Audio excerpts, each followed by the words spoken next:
Hello বন্ধুরা, আজকে নিয়ে চলে এসেছি চিংড়ি মাছের ভর্তার একটা মজাদার রেসিপি তোমাদের সাথে শেয়ার করতে। সবাই তো চিংড়ি মাছ ভেজে খেয়েছো, কে কে কাঁচা খেয়েছো আমাকে জানিও তো।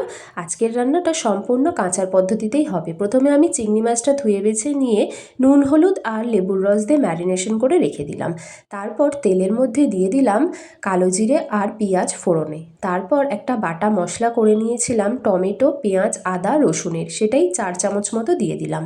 আর দিয়ে দিলাম হলুদ, লঙ্কা, ধনে জিরে গুঁড়ো, নুন পরিমাণ মতো দিয়ে খুব অল্প চিনির দানা দিয়েছি, সেটা ভিডিও করতে স্কিপ হয়ে গেছে। তারপর খুন্তির সাহায্যে নাড়াতে চাড়াতে হবে যতক্ষণ না মশলাটা তেল ছেড়ে দিচ্ছে। মশলাটা তেল ছেড়ে দিলেই কাঁচা চিংড়ি মাছগুলো সমস্তটাই দিয়ে দিতে হবে, ব্যাস আর কি। তারপর আবার খুন্তির সাহায্যে নাড়িয়ে নাও। বন্ধুরা, আমি কিন্তু একটুও জল ইউজ করিনি। চিংড়ি মাছের যে নিজস্ব জল আছে তাতেই এই রান্নাটা পুরোটা হবে, তবেই টেস্টটা কিন্তু একদম ভর্তার মতো লাগবে। ওপর থেকে চেরা কাঁচা লঙ্কা, ধনেপাতা দিয়ে সার্ভ করো।